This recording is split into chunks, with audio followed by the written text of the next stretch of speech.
Boa noite, meus amigos. Então é com sentimento de gratidão a Jesus, a Casa Espírita, né? Pela oportunidade de, mais uma vez, estudarmos um pouquinho, conversarmos, aprendermos juntos sobre a terceira revelação de Deus, de Jesus, dado para a humanidade terrestre, que é o Espiritismo. Importante conhecermos, estudarmos a filosofia, a ciência, as leis naturais, as leis morais e a caridade espírita, para aprendermos com o objetivo de praticar tudo aquilo que a gente está aprendendo, né? Estudando na Casa Espírita, estudando juntos. Então nós vamos conversar um pouquinho sobre o Livro dos Espíritos e o Evangelho segundo o Espiritismo, como é de costume, né? O nosso estudo sistematizado. São duas obras importantíssimas do Pentateuco kardeciano, né? Que compõem a codificação, a base do Espiritismo. João Batista, quais são os livros que eu devo estudar? Os 5 livros, mas eu não consigo estudar os 5 ao mesmo tempo. Por onde eu começo? Qual que é a orientação, a recomendação? Então Kardec nos dá a recomendação, lá no Livro dos Médiuns.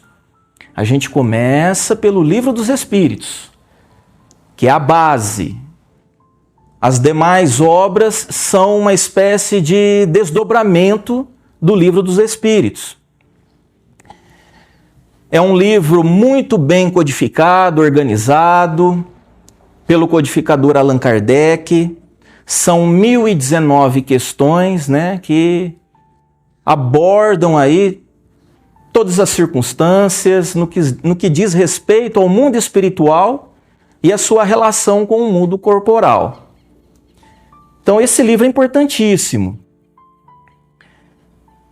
E o outro livro, o Evangelho segundo o Espiritismo, né, que nos traz a moral cristã, que nos explica sobre as parábolas, os ensinamentos de Jesus, que a humanidade faz muita confusão ainda, né? Interpretações equivocadas, traduções erradas. Então nós temos a bênção de ter em nossas mãos o maior código de amor e de moral que a humanidade já recebeu até hoje, que é o Evangelho segundo o Espiritismo. Se o teu objetivo é se tornar um homem de bem, uma mulher de bem, um espírito puro, pratique o que está no Evangelho segundo o Espiritismo. Tudo bem? Então a gente vai começar pelo Livro dos Espíritos. Nós estamos estudando a segunda parte do Livro dos Espíritos, segunda parte de 4 partes, né, principais da obra do Livro dos Espíritos. Essa parte tem o título Mundo Espiritual ou dos Espíritos, né, um título dado pelo codificador Allan Kardec. Dentro dessa segunda parte, nós temos vários capítulos, 11 capítulos. E dentro de cada capítulo, nós temos temas, né, também chamados de itens. E para cada item, nós temos um grupo de questões que trata sobre tudo isso que eu fui falando. E nós estamos no capítulo 1, com o título Espíritos. Dentro desse capítulo 1, hoje nós vamos abrir um item com o título Forma e Ubiquidade do Espírito. Então nós temos dentro desse item 5 questões, né, que trabalham, né, esses problemas da forma e da ubiquidade dos espíritos. Allan Kardec quer saber, ele quer investigar sobre a forma e a ubiquidade dos espíritos. Então é a questão, né, 88, porque a gente segue a ordem, né? E a questão 88A, que complementa a anterior. Então vamos lá. Questão 88. Kardec perguntou: os espíritos têm uma forma determinada, uma forma estabelecida e constante, ou seja, permanente, que não se altera? Essa pergunta.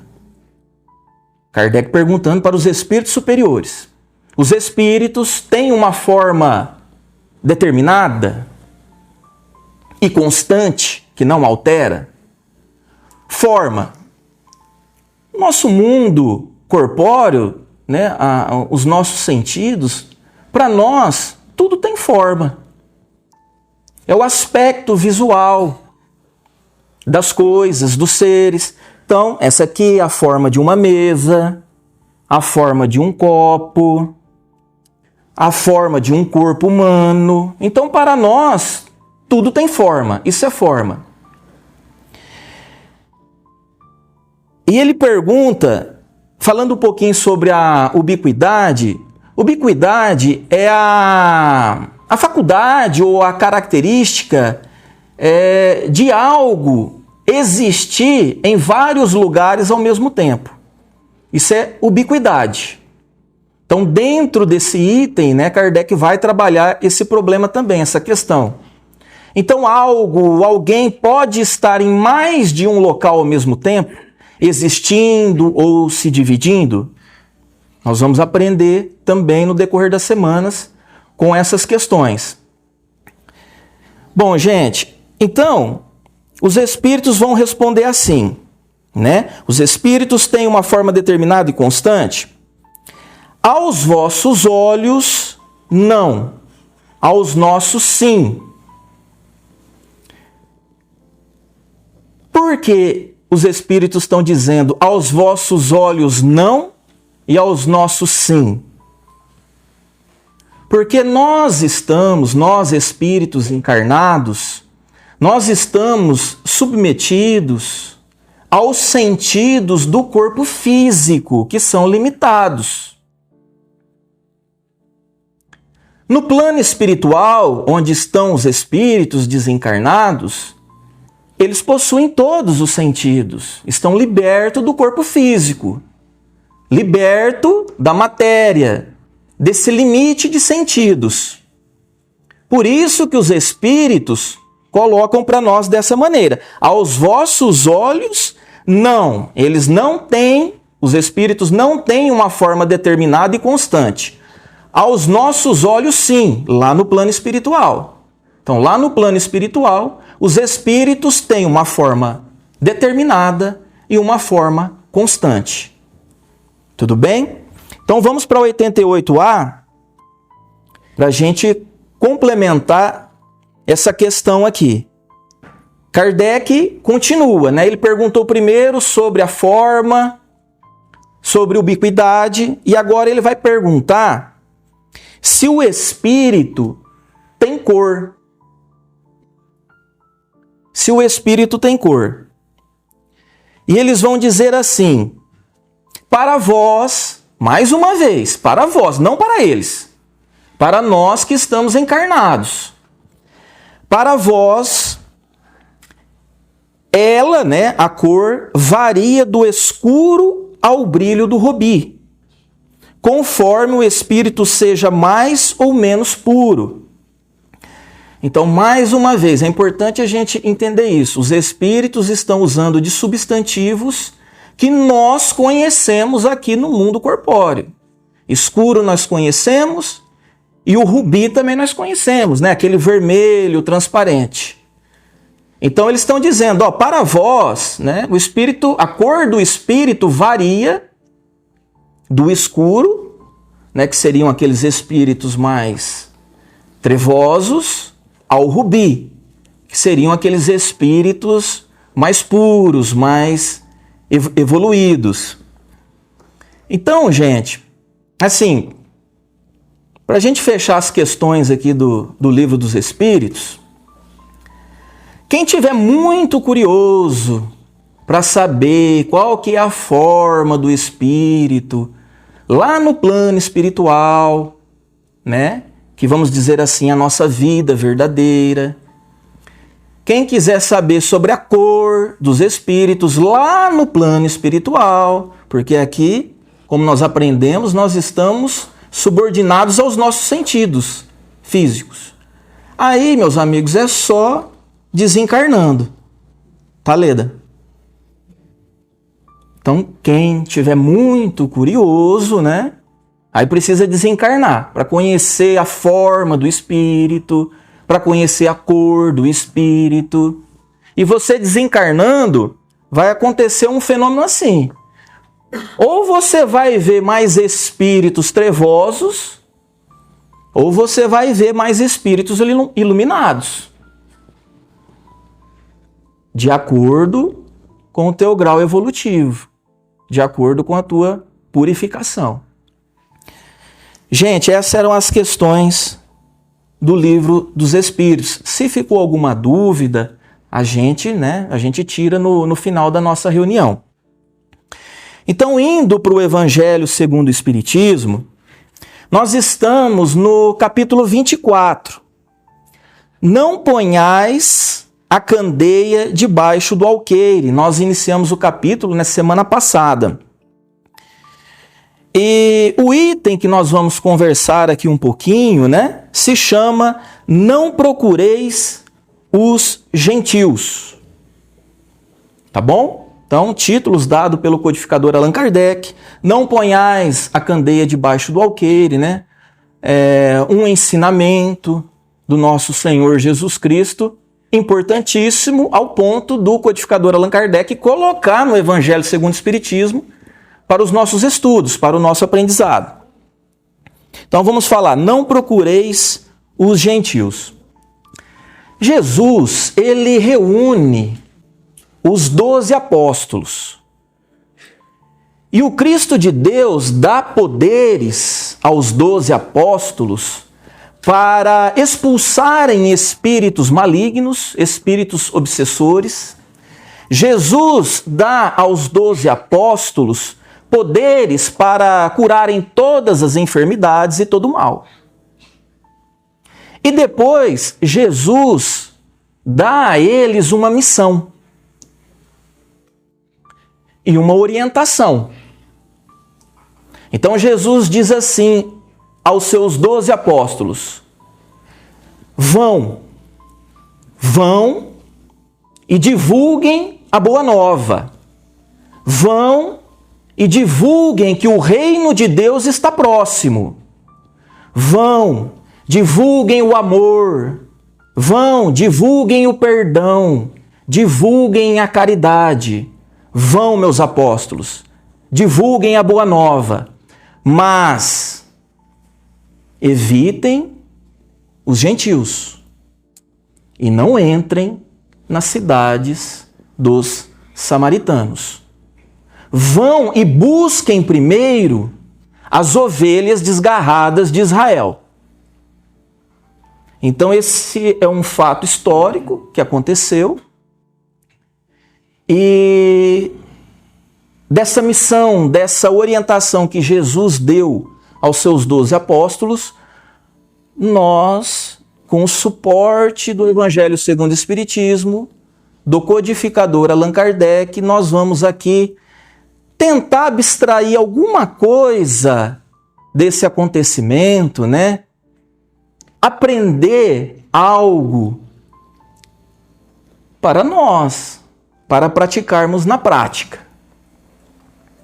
Mas o primeiro ponto que achamos importante esclarecer é que nós vamos observar no Novo Testamento, nas obras espíritas também, que o Divino Mestre Jesus, ele divulgava a Boa Nova, o Reino de Deus, o seu Evangelho, a todos. A todos. Não só aos judeus, que são as ovelhas desgarradas de Israel, que ele se refere. Jesus conversa com os samaritanos, conversa com os gentios, Jerusalém, Galileia, era muito movimentada por viajantes, comerciantes. Então é importante isso. O que eu estou querendo dizer é que o Evangelho do Cristo, seu Evangelho de redenção, não está circunscrito, não está limitado a um grupo de pessoas, a um povo, a uma nação, a um país. Não está. Mas nós vamos entender o que aconteceu. Bom, para a gente conhecer um pouco de Jesus, um pouco do seu Evangelho, nós precisamos conhecer a cultura, os costumes do povo hebreu, do povo judeu. Por isso a importância do estudo. Senão a gente não compreende, as coisas não fazem sentido. Então, para a gente continuar e chegar onde a gente quer entender a recomendação de Jesus, primeiro vamos saber quem eram os gentios. Quem eram os gentios? Os gentios, meus amigos, era o termo usado pelo povo hebreu, pelo povo judeu, aos estrangeiros. Aqueles que não eram descendentes de Israel, não eram israelitas. Então, nós estamos no Brasil. Se chegar uma pessoa aqui que nasceu no Japão, para nós, né, ele é um estrangeiro, ele não é brasileiro. Então, ele é o gentil. É assim que o povo hebreu chamavam aqueles que não eram descendentes de Israel, que eram de outros países, nasceram em outros países. E tem um ponto importante, que é a questão religiosa, porque a humanidade sempre se movimentou com a questão religiosa, com a religiosidade, que é inerente à criatura. Religiosidade e ligação com o Criador. Não estou falando de religião. Religião é criação do homem. De religiosidade. Então é inerente à criatura. Em toda a época da humanidade, sempre houve a religiosidade. Ao contrário do povo hebreu, do povo judeu, os gentios eram politeístas, pagãos, acreditavam em vários deuses. Falando do ponto de vista de nação de país, aquela época, somente Israel, o povo hebreu, o povo judeu, acreditavam num Deus só, que foi o povo escolhido por Deus, por Jesus, para implantar a ideia do monoteísmo, de um Deus único. Estamos falando do ponto de vista de um grupo, de uma nação. Não vamos falar aqui do indivíduo esparramado pelo mundo, porque aí a gente não sabe. Falando de nação, monoteísmo em Israel, com o povo hebreu, começando, né, lá atrás com o patriarca Abraão, já tinha essa ideia de um Deus único. Então isso é importante a gente saber. Isso faz muita diferença no contexto histórico. Os gentios acreditavam em vários deuses. Os hebreus não, em um Deus só, um Criador. Ok? Então vamos falar dos samaritanos. Os samaritanos, assim como os judeus, eram israelitas, eram hebreus. Acontece que, num determinado momento da história deles, houve a divisão, a separação das 10 tribos de Israel. E Samaria se tornou a capital dos dissidentes de Israel, os chamados samaritanos. Outro fato importante, a questão religiosa. É por isso que eles viviam em guerras, viviam em contendas, em brigas. Os samaritanos só aceitavam o Pentateuco mosaico. Os samaritanos não aceitavam as demais obras, os demais livros anexados à primeira revelação, anexados ao Pentateuco mosaico. Eles não aceitavam, ao contrário dos judeus, que aceitavam todos os livros. Por isso que eles tinham muitas divergências religiosas e viviam brigando, viviam discutindo, viviam guerreando. Allan Kardec vai até fazer uma relação interessante, né? Que os samaritanos da época são os evangélicos de hoje, os protestantes, que são os dissidentes do catolicismo, né? Por questões de divergências de dogmas. Então esses eram os samaritanos. Bom, gente, então compreendido quem eram os gentios e quem eram os samaritanos, vai ficar mais fácil a gente entender a missão que Jesus deu aos apóstolos, né? A sua recomendação. Então vamos lá. Quando Jesus fala para os apóstolos irem primeiro às ovelhas desgarradas de Israel, aos judeus, é porque os judeus, assim como eu estou falando aqui, né, fazendo um rodeio aqui para chegar nisso, eles tinham a base da primeira revelação. Eles tinham a base. Apesar de muitos deles, né, talvez a maioria, os doutores das leis, não praticarem, né, só estudarem, decorarem os textos, mas não praticavam. Mas eles tinham a base. Ao contrário dos gentios, dos pagãos, não tinham a base. E um outro ponto importante também é que naquele momento os apóstolos não estavam preparados suficientemente para converter os gentios, os samaritanos, os pagãos. Não estavam, era o início dos trabalhos. Jesus ainda estava entre eles. Então eles não tinham uma bagagem de esclarecimento ainda, intelectual, não tinham ainda uma bagagem edificada na caridade. Eles estavam começando. Por isso que Jesus orientou: vão atrás do povo judeu que já tem a base. Evitem os outros que não têm, porque será muito mais difícil.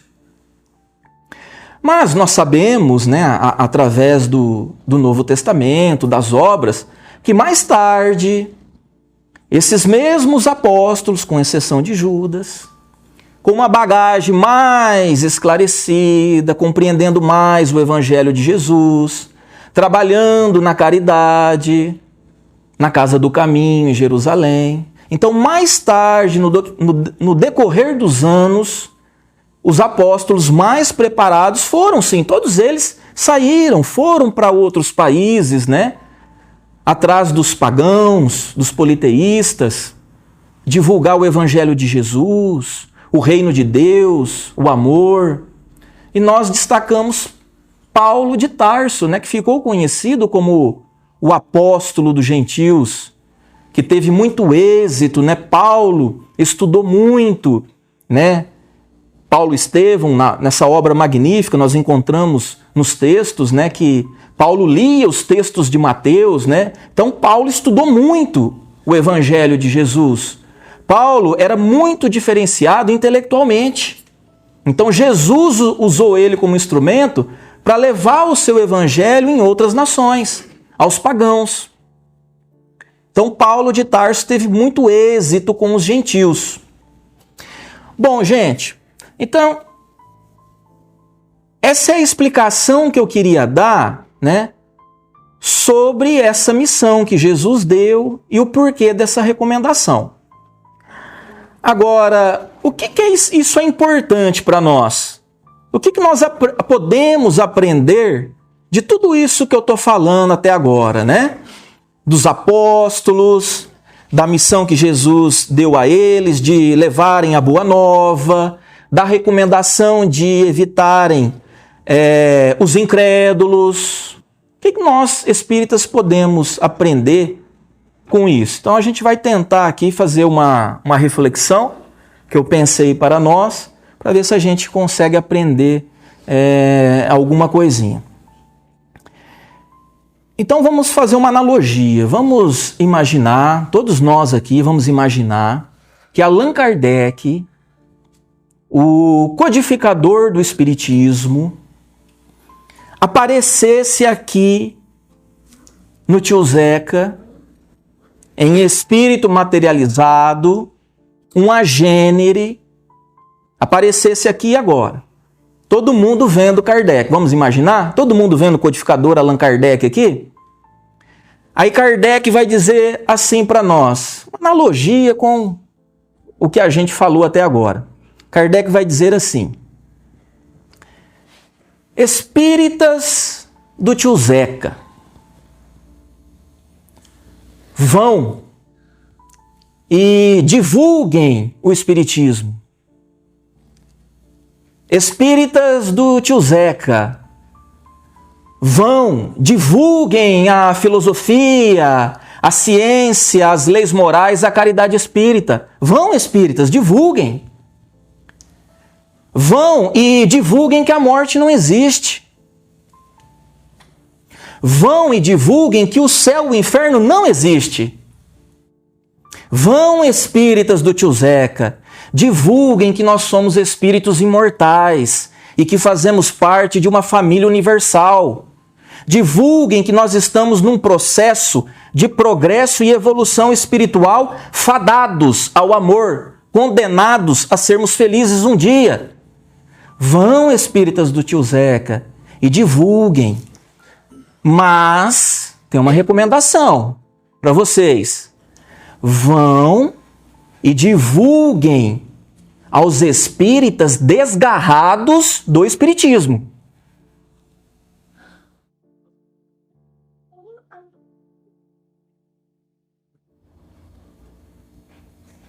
Porque ainda nós gostamos muito mais de tomar passes do que aprofundar nos estudos.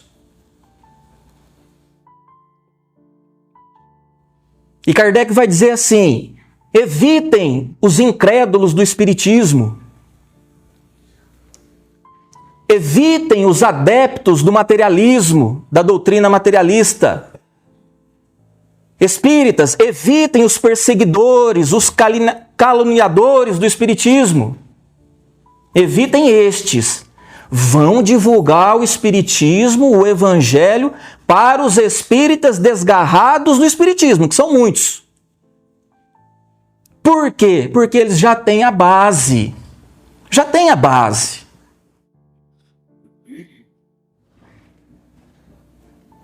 Então é mais fácil. A gente não vê um palestrante espírita numa igreja evangélica, numa igreja católica, falando de espiritismo.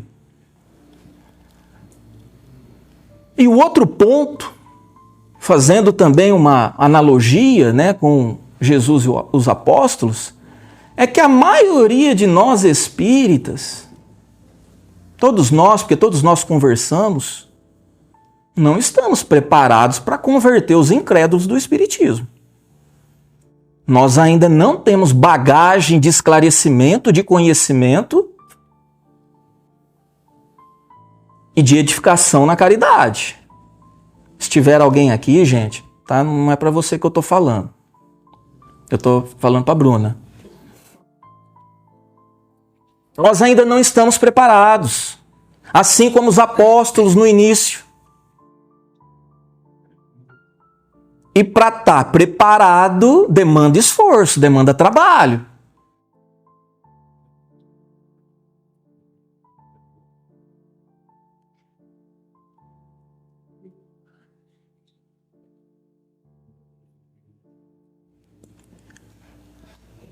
Para a gente fazer um link com o ponto principal desse capítulo, que é a candeia,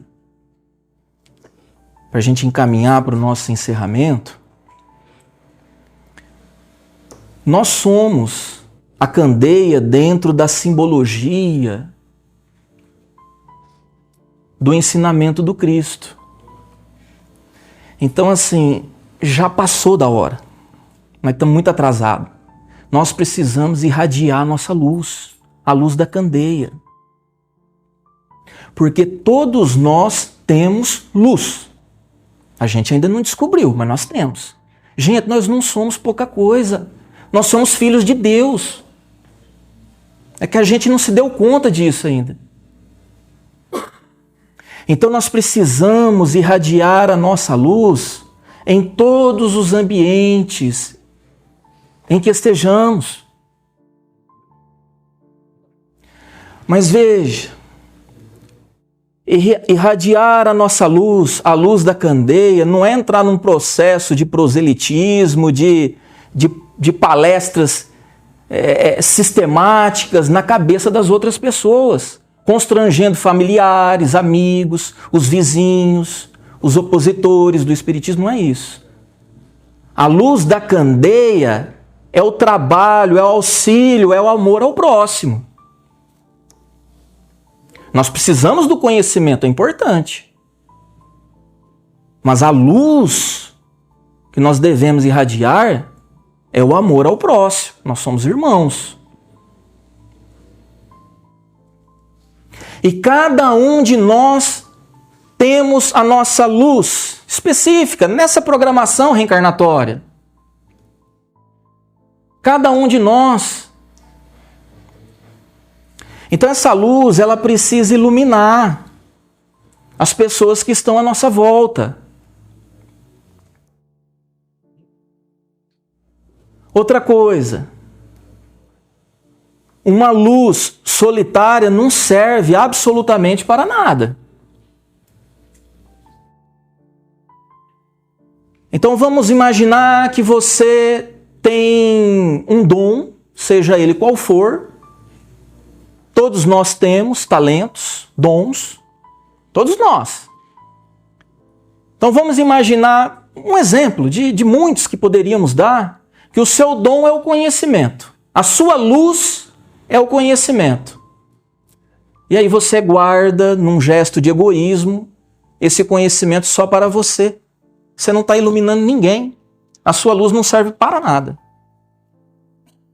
Cada um de nós temos uma luz, um dom, algo de bom que sabemos fazer.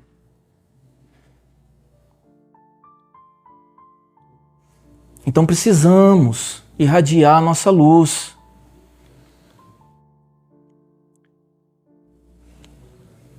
Palavras do nosso Senhor Jesus Cristo que estão no livro Jesus no Lar. Nós estudamos aqui toda terça-feira. Jesus no Lar, de Chico Xavier, pelo espírito Neio Lúcio. Um livro maravilhoso. Palavras de Jesus. Abre aspas. Enquanto a luz do Evangelho, do Reino de Deus, não brilhar nos corações e nas consciências das criaturas, enquanto isso não acontecer, das criaturas, o planeta Terra continuará sendo, uma escola para os bons, um purgatório para os maus e um hospital muito doloroso para os enfermos de toda sorte.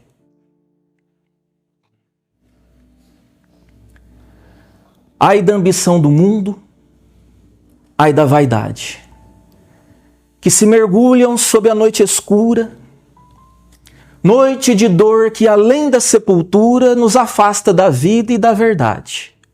Só o caminho divino da humildade pode ofertar a luz radiosa e pura, que vem salvar a mísera criatura confundida no abismo da impiedade. Pobres da terra, seres infelizes, cheios de prantos e de cicatrizes, levantai vosso olhar sereno e forte, não maldigais a ulceração da algema e esperai a vitória alta e suprema que Jesus vos prepara além da morte. Cruz e Souza, pela psicografia de Chico Xavier. Muita paz a todos.